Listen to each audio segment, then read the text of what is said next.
بینای کودکستان دهه آفتابلیقای شهر کلاب. آثار جنگ سالهای 90 از آن نرفته است. حفیظ‌امان نبیه و زمانی در این کودکستان مربی بود.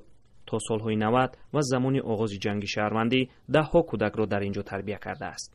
در صدیق ما 10 سال کار کردیم بچه جان. ای روزی سخه مشکش در مردک ما پیراره بود. کار کردیم 10 سال خی.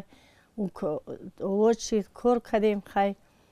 خیلی نه جنگو شد بچه من تری چیوش کمبودیو شد. خیلی صدیق هم خیلی چی برام. بینایی که سال 1987 برای آماده کردن کودکان به مکتب ساخته شد، حالی زاره دارد.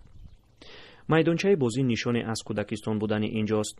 سیوالی اودینایف ساکن دهه آفتابلیقا آرزو دارد کودکستان مثل سالهای پیش کار کند.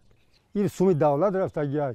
اینجا یک آبادیه که این بین شما خودتون نظر کنید، یک نظر کنید. این خیلی آبادی در همین خیلی کودکستان در همین طبیعت نیست. دهه آفتابلیقا سال به سال بزرگ می شود و کودکانش هم زیاد. احتیاج والدینی که کار میکنند به کودکستان افزوده است. میگویند که برای آماده شدن کودکانشان به مکتب ضرور است. آنهایی که امکان دارند بچه‌هایشان را به کودکستان شهر میبرند.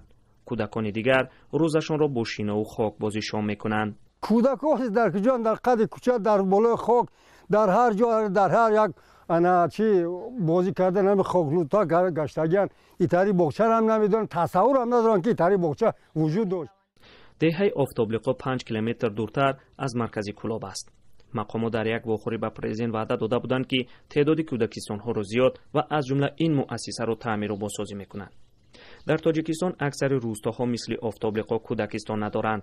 بنا به یک گزارش بنیاد کودکان سازمان ملل در تاجیکستان بیشتر از 84% کودکان از 3 تا 6 ساله به کودکستان نمیروند. برای مکتب آماده نمیشوند.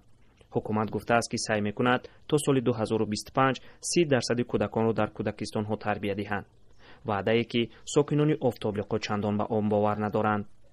محمود جان رحمتزاده، آزادی کلاب.